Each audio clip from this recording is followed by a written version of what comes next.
pela fé e a justiça de Cristo, e crer que Ele intercede por cada um dos seus filhos, inclusive por você, no santuário celestial. Aceite e creia. Amém? Você crê, irmão Ricardo? Essa espada viva que está na sua mão, como a palavra de Deus e a nossa única regra de fé e a prática para todos os cristãos, e deseja aquilo que você já vem fazendo, praticar o estudo bíblico todos os dias para o seu crescimento e a defesa da doutrina da fé através da palavra de Deus. Creio. Amém? Eu acredito que lá em Parapari, lá no Espírito Santo, você vê algo diferente. Pessoas que quando chegavam no sétimo dia, no sábado, parava tudo na sexta-feira e até o final do pôr do sol, no outro sábado, para guardar esse dia. Eu tenho certeza que você aprendeu isso também na palavra de Deus. Segundo o que eu escutei do irmão Abimael Louro, ele disse que você já tem conhecimento disso e já praticava a guarda do sábado. E a minha pergunta é: irmão Ricardo, você aceita a guarda dos mandamentos de Deus, que inclui o quarto mandamento, que requer a santificação do sábado para guardar, inclusive? E fiz promessas que jamais eu consegui cumprir. As rosas desse mundo me chamam a atenção, as luzes do pecado me ofuscaram a visão. Mais uma vez eu venho te pedir, Pai, preciso tanto ouvir tua voz, sentir que tu aqui bem perto estás. Sei que ouves minha oração e escutas quando eu pedir.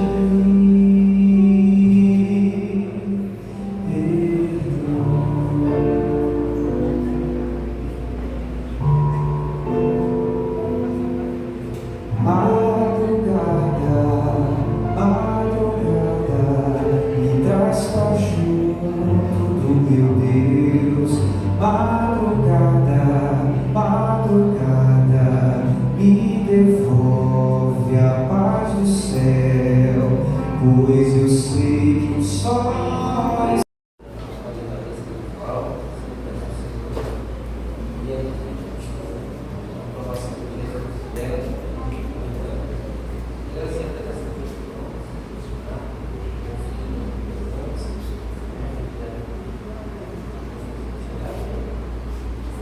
eu não consegui chegar a tempo, mas eu agradeço a todos os meus irmãos e irmãs da igreja que me ajudam com carinho, as minhas professoras que, nos meus estudos, eles me ensinaram, foi que ajudou muito a minha decisão. Meus estudos, eu aprendi, estudei a igreja, da televisão, assim que eu comecei a sentir, era isso, eu até liguei para minha irmã, ela falava com você, ela também sentiu isso. Você estava assim, não era? Eu estava ali esperando ainda o Senhor tocasse no meu coração. E a cereja do bolo foi quando eu comecei com a nossa irmã, a Leila, que eu estava com ela e ela mora próximo. E do nada a gente começou a falar sobre esse assunto do batismo. E aí foi como eu senti que realmente não faltava mais nada. E aí eu só esperei não chegar, conversei com ela, ela ficou muito feliz, entendeu? Apoiou. E aí eu estou. Aliança com Cristo. Aliança com Cristo. Isso. Por favor, os irmãos podem parar do pequeno com a aliança com Cristo, com a família espiritual. Chegar um pouco mais perto para poder assistir.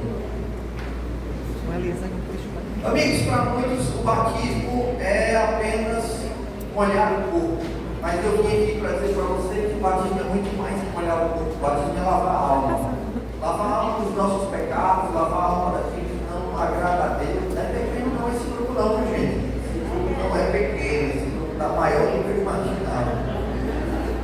A nossa felicidade hoje é poder saber que a Bíblia diz que todos aqueles que são batizados em Cristo, que Cristo revela.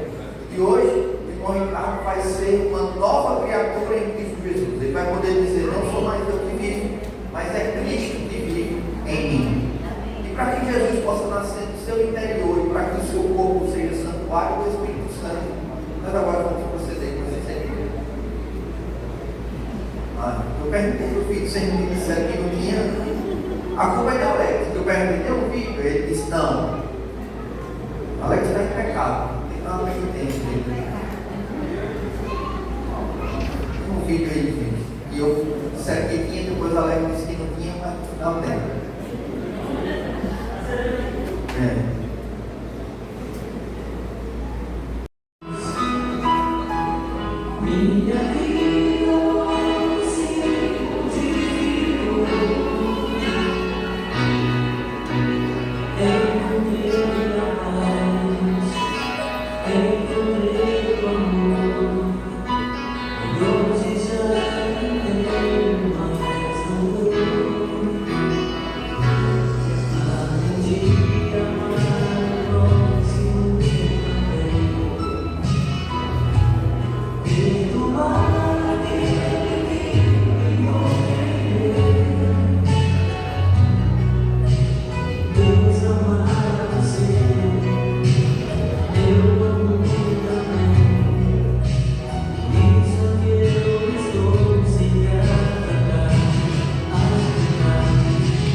Amém. A gente viu um pouquinho da trajetória do irmão Ricardo, a sua jornada de fé, e hoje também a sua formatura do bacharelado em ciências contábeis.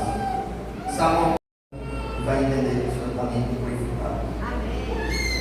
Por isso, irmão Ricardo, hoje, como ministro do Evangelho, seguindo a ordem do Mestre, para que os seus pecados sejam perdoados, para que você possa nascer da água e do Espírito, para que você possa nascer de novo.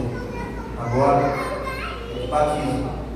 Em nome do Pai, do Filho, do Espírito Santo, e a igreja disse: Amém.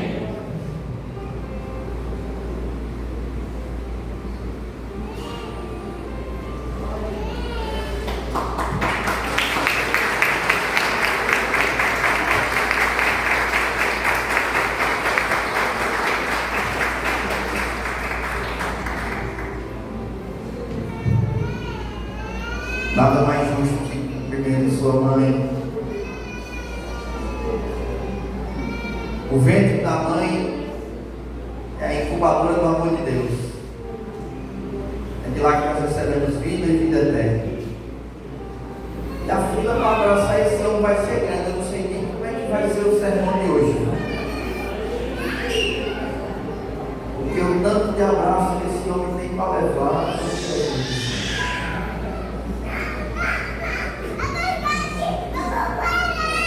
E aí você pode pensar, não, mas esse abraço, essa quantidade de abraços, interrompe o culto. Ei, se é um pecador que se arrepende, porque por 99 justos que estão precisando de um sermão, não precisam de arrependimento. Cada abraço desse a gente consegue perceber o amor de Deus. Você ainda lembrou do dia do seu batismo? Ele ainda tem algum significado na sua vida? O que de fato representa essa cerimônia? Hoje o irmão Ricardo vem nascer da água do Espírito para entrar no reino de Deus. E logo nós vamos ter uma nova cerimônia. Uma cerimônia espiritual da abertura da palavra. Nunca deixa de ser uma cerimônia. Eu quero encerrar esse momento com uma oração.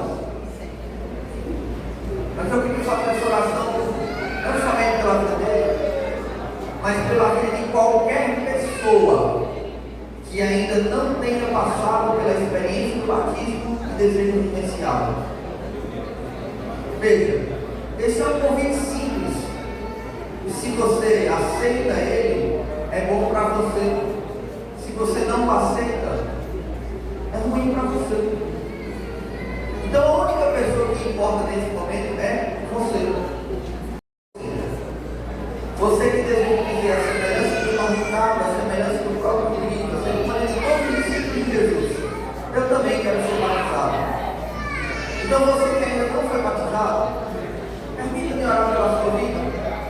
Eu que não foi batizado ainda, mas gostaria de ser em breve, deixa eu orar pela sua vida. O senhor pode ficar em pé? É pecado fazer palmas, gente, só para saber para onde qualquer pessoa que deseja ser batizado pelo Senhor, me ajude, por favor. Adenilson, não Adenilson, em nome de Jesus, em breve, para essas coisas. Tem mais alguém que hoje deseja dizer, eu também quero ser batizado, eu também quero ser batizada, eu ainda não fui, mas desejo passar por essa experiência. Ah, mas eu estou com vergonha. Que besteira, Senhor. Vergonha a gente tem que fazer coisa errada. Nós não podemos ter vergonha desses dois servos. Tem mais alguém que gostaria de hoje dizer a Deus, eu também gostaria de ser batizado, como irmão Adenilson? Bom, você tem sua chance. Espero que Deus continue insistindo no seu coração. Quanto a mais, vou orar por esse vida. Senhor, a minha oração nesse momento é para agradecer pela decisão de colocar e pela vida do irmão Adenilson. Vocês, que o Espírito Santo possa fazer presente nesse momento. Bom dia, povo abençoado de Deus. Por favor, microfone. Feliz sábado. Sejam todos muito bem-vindos à casa do nosso Deus. Aqueles que estão nos visitando, aqueles que estão pela primeira vez, sintam-se abraçados por Deus neste momento. Queridos, hoje eu gostaria de conversar um pouco. O tempo está um pouco avançado. Se eu passar um pouquinho, vocês me perguntam, tá bom? Vocês prometem ficar comigo até o final? Pronto, então tá tudo certo. Vocês prometeram? Pronto, tem promessa física, né? E hoje eu gostaria de conversar com vocês um pouquinho sobre um tema. É um tema que fala muito comigo. E o tema de hoje é culto vazio, quando a gente se torna vida e a missão se acaba. Nós estamos vivendo em um mundo onde cada vez mais as coisas têm ficado cada vez mais difíceis. E muitas vezes nós percebemos o quanto que muitos têm se distanciado dos caminhos do Senhor, o quanto que tem sido difícil a pregação do Evangelho. E hoje eu gostaria de conversar um pouquinho com você sobre adoração e sobre missão, para que nós possamos sair daqui hoje preenchidos pelo poder do Espírito Santo e transformados pelo poder do Espírito. E diz o seguinte: então falou Jesus às multidões, aos seus discípulos. Na cadeira de Moisés se assentaram os escribas e fariseus. Fazei e guardais, pois, tudo quanto ele vos disser. Porém, não os imiteis nas suas obras, porque dizem e não fazem. Verso 13. Ai de vós, escribas e fariseus hipócritas, porque fechais o reino dos céus diante dos homens, pois vós não entrais, nem deixais entrar os que estão entrando. Verso 25. Ai de vós, escribas e fariseus hipócritas, porque limpais o exterior do corpo e do prato, mas estes por dentro estão cheios de rapina e intemperança. Verso 27. Ai de vós, escribas e fariseus hipócritas, porque sois semelhantes a sepulcros caiados, que por fora se mostram belos, mas interiormente estão cheios de ossos de mortos e de toda imundície. Queridos, aqui nós podemos ver algumas advertências de Jesus a um grupo específico de pessoas, os escribas e os fariseus. E Lívia, quem era esse povo? Escribas e fariseus. Eles eram religiosos, influentes no judaísmo, especialistas na lei de Moisés, eles na religião quanto na política, ocupavam cargos altíssimos no sinédrio Eles valorizavam mais as regras, as tradições, do que o amor e a misericórdia. Eles valorizavam mais as regras do que o relacionamento íntimo com Deus, do que o relacionamento pessoal com Deus. Viviam uma fé vazia. Viviam uma fé morta. Viviam uma fé, como a Bíblia trouxe aqui, eram bonitos por fora, eram como túmulos, belos por fora, mas por dentro estavam cheios de imundícias. Eles eram aqueles que cuidavam do templo, eles eram aqueles que estavam lá trabalhando na obra do Senhor, eles eram aqueles que conheciam a palavra do Senhor, mas eles não viviam a palavra. Eles foram colocando na vida deles tantas tradições, tantas regras, e chegou um certo momento que eles deixaram de viver a palavra. Esperaram tanto o Messias, que quando o Messias chegou, eles não reconheceram. E pior, eles o mataram. Porque eles estavam tão imersos no seu ego, tão imersos naquilo, na vidinha deles, com viúvas e prostitutas. Ele comia na casa de cobradores de impostos. Ele não veio como os escribas e fariseus esperavam, mas ele veio humilde. Ele não veio para ser servido, mas ele servia, lavava os pés. Eles esperavam o rei que libertasse eles do jugo dos romanos. Eles esperavam o rei que chegasse e dominasse tudo e implantasse o seu reino nessa terra. Mas aí Jesus vem para quebrar todas essas regras, todas essas tradições e todos esses preceitos. Eles não esperavam um rei que se humilhasse, que morresse na cruz do Calvário. Então, quando Jesus veio, eles rejeitaram. E pior do que isso, eles o mataram. E sabe, queridos, nós não somos diferentes dos escribas e dos fariseus. Muitas vezes nós criticamos e falamos que os escribas e os fariseus honravam a Deus com os lábios, mas o seu coração estava diante dele. E quantas vezes nós vemos para a igreja, cantamos, pregamos, louvamos, adoramos, mas o nosso coração está distante? Quantas vezes viemos para cá, sentamos no banco dessa igreja, mas a nossa mente está nas coisas que eu preciso fazer lá fora? A adoração tem sido vazia. Andamos com Jesus, mas na maioria das vezes não estamos o conhecendo em espírito e em verdade. Estamos distraídos, dispersos. Romanos 13 diz: já é hora de despertarmos do sono, porque a nossa salvação está mais perto do que antes do princípio. Quando o sermão acaba, quando o louvor se inicia, quando as portas da igreja se fecham, as pessoas lá fora te reconhecem como adorador. As pessoas lá fora te reconhecem como servo do Senhor. As pessoas da sua casa te reconhecem como cristãos. Do seu trabalho, da sua escola.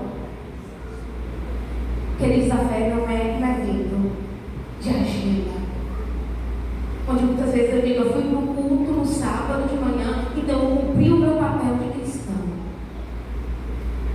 A fé não é uma agenda. A adoração não tem a ver com horários.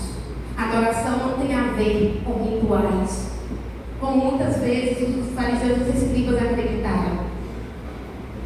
A adoração é o evangelho que rasga. É aquele evangelho que corrói o nosso coração, que nos provoca a mudança. Apenas conhecedores da palavra, mas que nós possamos viver a palavra. O problema, o diagnóstico dos escribas e dos fariseus, não é que eles não tinham conhecimento, eles tinham. O fato é que eles queriam que a palavra se limitasse àquilo que eles queriam se viver aquilo que estava escrito na palavra. E é por isso que quando Jesus vem, eles não reconhecem. Porque Jesus não veio da forma que eles pintaram, da forma que eles idealizaram. E nós precisamos tomar muito cuidado, porque nós não estamos entendendo o que é adorar. nós não estamos entendendo o que é a adoração. Nós precisamos ter muito cuidado para não perder o Senhor de vista e tirar Deus do centro. Os escribas e fariseus estavam tão imersos no seu egocentrismo que não reconheceram o Salvador.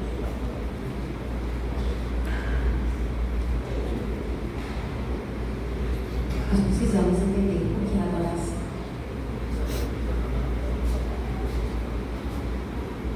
Muitas vezes nós estamos tirando Jesus do centro e colocando o nosso ego, aquilo que eu quero. Lucas 22.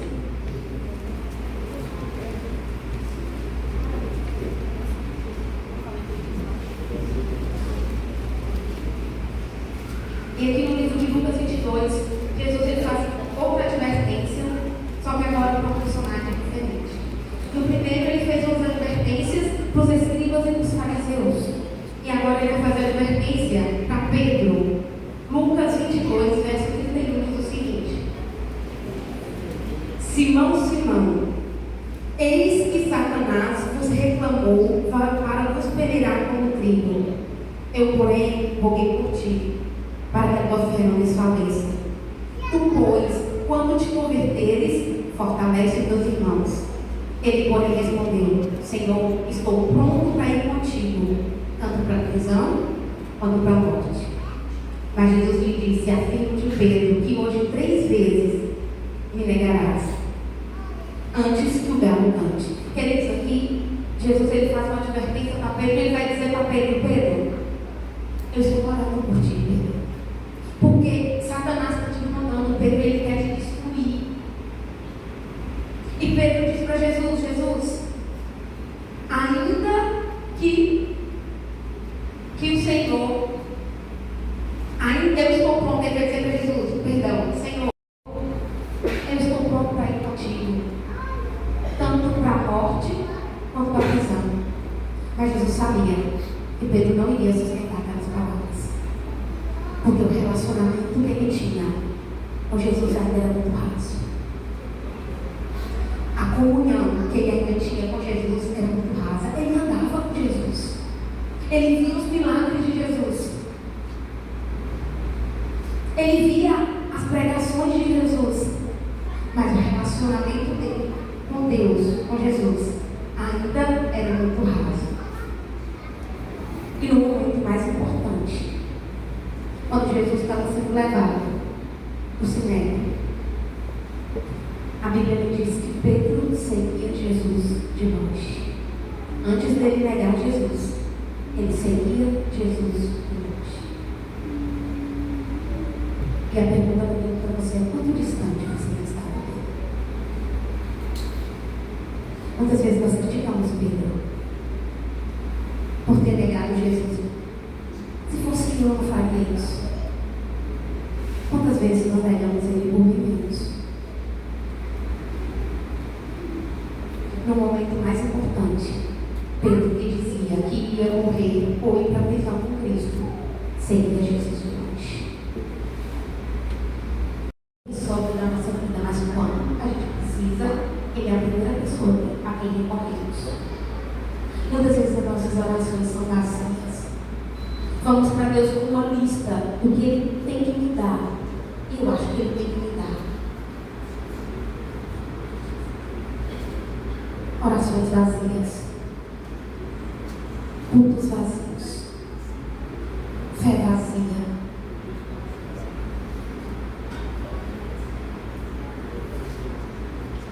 Precisamos parar de viver uma fé agitada e viver uma fé prática. E lá no livro de João, abra comigo, João 21.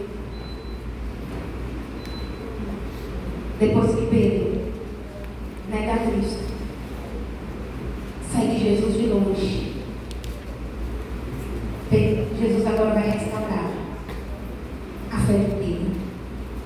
E lá em João 21, no verso 15, diz o seguinte: depois de terem comido, perguntou Jesus a Simão Pedro: Simão, filho de João, ama-me mais do que a estes outros? Ele respondeu: sim, Senhor, tu sabes que eu te amo. Ele lhe disse: apacenta os cordeiros. Tornou a perguntar-lhe pela segunda vez: Simão, filho de João, tu me amas? Ele lhe ter dito pela terceira vez: tu me amas? E respondeu: Senhor, tu sabes todas as coisas, tu sabes que eu te amo. Jesus lhe disse: apacenta as minhas ovelhas. Queridos, aqui Jesus ele vem restaurar não somente a fé de Pedro, mas ele vem restaurar o ministério também de Pedro. No grego, tem algumas palavras para amor. E alguns estudiosos da Bíblia, nesse verso, eles trazem que quando Jesus pergunta para Pedro pela primeira vez: Pedro, tu me amas? Jesus usa um verbo chamado ágape, que significa amor divino. Então a pergunta que Jesus faz para Pedro é: Pedro, tu me amas com amor divino? Pedro, tu me amas a ponto de morrer por mim? Porque Pedro dizia que estava pronto para ir com Jesus para a morte ou para a prisão. E agora Jesus vem dizer para Pedro: Pedro, tu me amas a ponto de morrer por mim? Só que Pedro aqui já tinha aprendido a lição. Pedro vai dizer: Senhor, eu não te amo a ponto de morrer por você. E ele responde para Jesus com outro verbo do amor: filéu, filial, filiões, filéu. Eu não te amo a ponto de morrer por você. Porque quando eu disse que eu iria morrer por você, eu te segui de longe. Quando eu disse que eu ia entregar minha vida por você. Porque quando o Senhor mais precisou, eu te segui de longe. Porque quando o Senhor mais precisou, eu te neguei. Só que agora, pela terceira vez, Jesus faz novamente a pergunta para Pedro. Mas agora Jesus não usa o verbo ágape. Ele usa o mesmo verbo que Pedro estava usando. Quando Jesus fala: Pedro, tu me amas com um amor fidel. E Pedro, naquele momento, reconheceu que ele não amava Cristo nem com amor fidel. E quando ele reconheceu que ele não amava Jesus, ele passou a amar Jesus de tal forma que, queridos, Pedro passava e a sombra de Pedro curava. Pedro pregava e multidões eram transformadas, multidões aceitavam a Cristo, multidões conheciam a Cristo através de Pedro. Ele passou a amar Cristo de tal forma, a ter um relacionamento tão grande com Cristo, que quando ele foi morrer, ele falou: não sou digno de ser crucificado como meu mestre. Me crucifica de cabeça para baixo. Isso, queridos, não é algo que vem de mim. Dizemos que nós somos miseráveis, cegos, nus e pobres. E que nós necessitamos da graça dele. É isso que Deus faz. Quando nós reconhecemos que nós precisamos dele, que nós não somos nada sem ele, ele transforma a nossa vida. Ele dá um novo sentido para a nossa vida. E onde passarmos, as pessoas irão ver Cristo em você. Mas para isso, querido, eu preciso estar mergulhado nisso aqui. Isso aqui, a Bíblia, precisa ser o meu manual de instruções. Eu preciso viver o que está escrito, assim diz o Senhor. Não só viver um evangelho de papo, mas um evangelho que transforma tanto a minha vida quanto a vida das outras pessoas e tem contato comigo. É esse evangelho. Deus quer que eu e você vivamos. Duas histórias eu trouxe para vocês com finais diferentes. Fariseus e escribas que esperavam tanto o Messias, mas que não reconheceram o Salvador. E Pedro, pescador, que foi chamado por Deus, foi chamado por Jesus para ser discípulo, caminhou 3 Como você quer que seja o fim da tua história? Para finalizar, eu gostaria de contar para vocês um testemunho. Em uma das semanas do Calvário, quando eu estava na faculdade, eu fui fazer uma semana do Calvário em Ilhéus, numa igreja de Ilhéus. E eu cheguei lá em Ilhéus, para fazer essa semana do Calvário, e era um sábado pela manhã, nós fizemos um culto e depois saímos para convidar a comunidade para a semana de oração. E o Senhor falou assim: Lívia, você vai comigo. Tá bom, dividimos as ruas. E ali eu saí como ancião. Quando nós estávamos saindo da igreja, umas 3 casas à frente, tinha um senhor sentado e um rapaz. E o ancião falou assim: Lívia, aquele ali, ele era da igreja, só que ele se afastou, envolveu o mundo das drogas. Ele cantava, ele pregava, pensa numa pessoa ativa na igreja, mas de alguma forma ele se afastou dos caminhos do Senhor. E eu falei assim: vamos lá, né? Nós fomos. Cheguei lá, fingi que o senhor não sabia de nada, comecei a conversar com ele ali. E aí convidei ele para a semana de oração. Falei que seria um prazer ter ele lá. E ele começou a me contar a história dele. Ele falou: Lívia, eu cantava em quartetos. Foi a época mais feliz. E eu continuei dizendo assim: Deus me tirou lá de Minas Gerais, me trouxe para a faculdade na Bahia, para que eu pudesse vir aqui, não por mérito meu, por mérito dele, para dizer para você que está na hora de você voltar. Está na hora de você voltar. E ele falou: não consigo. Eu falei: você não precisa ir sozinho. Nós vamos juntos. Você quer que eu venha aqui todos os dias te buscar? Eu e o ancião fizemos um compromisso com ele ali. Ele falou: tá bom. Eu falei: você não precisa ir sozinho. Quando foi no outro dia, marcamos com ele no horário, chegamos na casa dele e adivinha, ele não estava. Perguntei para a esposa dele, ela falou: ele deve estar na boca de fumo. Eu perguntei assim: onde é a boca de fumo? Ele falou: tu vai lá? Eu falei: não, nós vamos lá. Nós fomos. Ele não estava. Perguntei para os rapazes lá na boca, onde eu poderia encontrar ele. Eles: no boteco. Eu vou no boteco.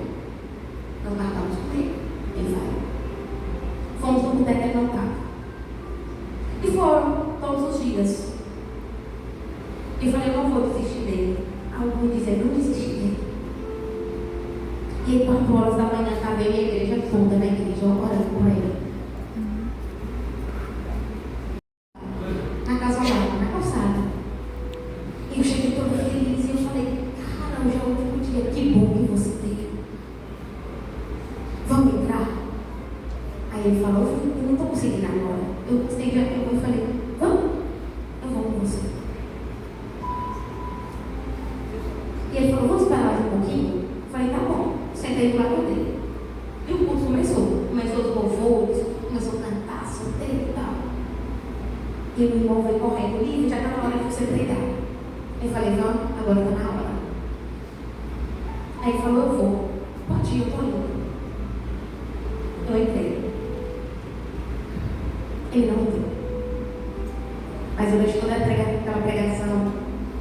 Eu estava dizendo: Senhor, alcança. Alcancei lá fora. Quando terminou o culto, eu saí correndo para ver se ele estava lá fora e não estava mais. E aí eu voltei para a faculdade. 2 dias depois, eu recebi uma ligação. Era uma senhora da igreja. Ele falou: Lívia, você lembra daquele rapaz? Nós fomos todos os dias na casa dele. Falei: sim, lembro. O que aconteceu? Ele foi para a igreja? O senhor falou: não. Eu estou na frente do corpo dele, ele acabou de ser assassinado na frente da igreja. Quantas?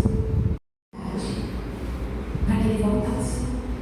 E talvez eu tenha falado aqui para pessoas que não estão sujeitas, para pessoas que têm negligenciado a fé, que têm negligenciado a comunhão diária. Às vezes que estão aqui dentro da igreja, mas que estão hoje, que estão vivendo uma vida dupla. Queridos, eu não sei como vai ser o dia de amanhã. Não sei o que vai ser daqui a 10 minutos. Mas eu apelo para você: volta quando há tempo. Conserta a tua vida enquanto tem tempo.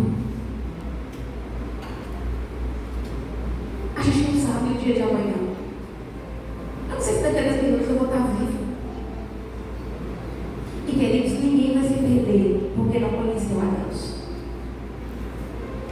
Se alguém se perder foi porque não aceitou a graça. E na Bíblia nós temos exemplo de várias pessoas que andaram com Deus como juntas, mas que rejeitaram a graça. De pessoas que conheceram, esperaram o Messias, mas que rejeitaram. Mas que você seja como Pedro, que apesar de cair, que você possa enxergar Deus com a mão estendida para poder te levantar. Hoje é o momento de entregar a tua vida para Cristo. A Isabela vai cantar neste momento. E Jesus disse para você hoje, filho, dá-me teu coração. Filho, vem para mim, que eu te ensino a aprender a me amar. Talvez tenha alguém aqui hoje que precisa dizer para Deus: Senhor, eu estou desconfiado do meu amor. Me ensina a te amar e a te servir. Senhor, eu não quero continuar vivendo um evangelho de hipocrisia. Senhor, eu preciso entregar minha vida para Ti. E queridos, hoje nós temos essa oportunidade de consertar a vida com Deus. É você hoje dizer para Deus: Senhor, eu não tenho sido cristão segundo a Tua palavra, mas transforma esse coração em pedra e me dá um coração novo. Me ensina a fazer a Tua vontade e não aquilo que eu quero. Quebra, Senhor, os meus egos, os meus preconceitos,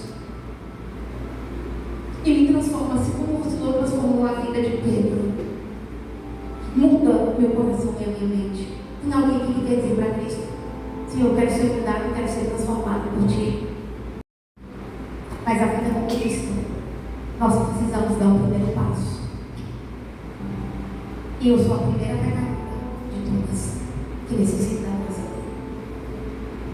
Eu sou a primeira pecadora de todas que muitas vezes tenho vivido um evangelho vazio. E preciso da graça dele, preciso ser transformado por ele. Não sei quanto tempo você tem caminhado com Cristo, mas hoje é o momento de renovar a tua vida. Hoje é o momento de entregar a tua vida para Ele. Não espere para depois. O Ricardo tomou a decisão mais importante da vida dele. Foi entregar tudo que ele tinha, ser transformado por Cristo. Quer você hoje também renovar os seus votos com Ele? Quer você hoje entregar tudo que você tem nas mãos dele e dizer: Senhor, me transforma e me renova? Se você tivesse desejo, essa não vai pegar. Eu quero orar com você, mas eu quero que você dê o primeiro passo. Que você vem aqui na frente. E no final eu quero entregar a tua vida nas mãos do Senhor.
Sei que tens um melhor pra mim.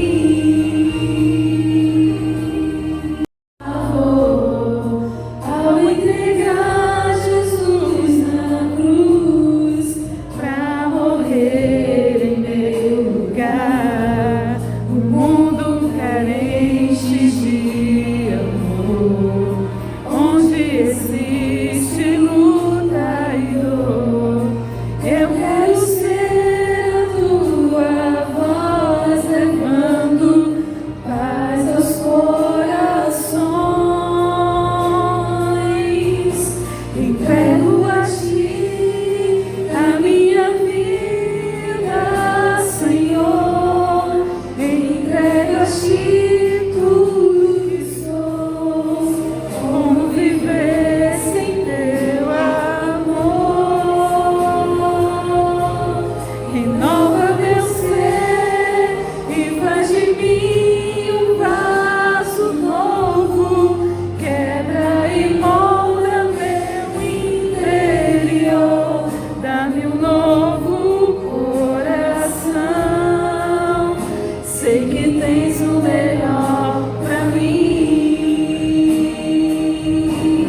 Entrego a ti a minha vida, Senhor. Entrego a ti tudo que sou. E um vaso novo, quebra e molda meu interior. Dá-me um novo coração. Sei que tens o melhor pra mim. Sei que tens o melhor pra mim. Amém?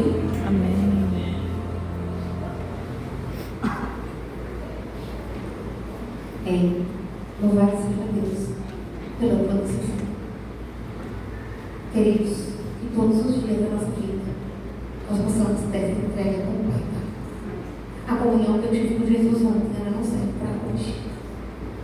Eu preciso ter um relacionamento de intimidade com Ele todos os dias. Vamos orar.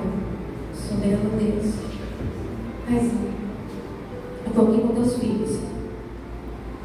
E nós reconhecemos que somos miseráveis, que somos pecadores fracos. E que nós necessitamos de Ti, Senhor. Que sem Ti nós não somos nada. Nós precisamos da Tua graça. Nós precisamos da Tua misericórdia.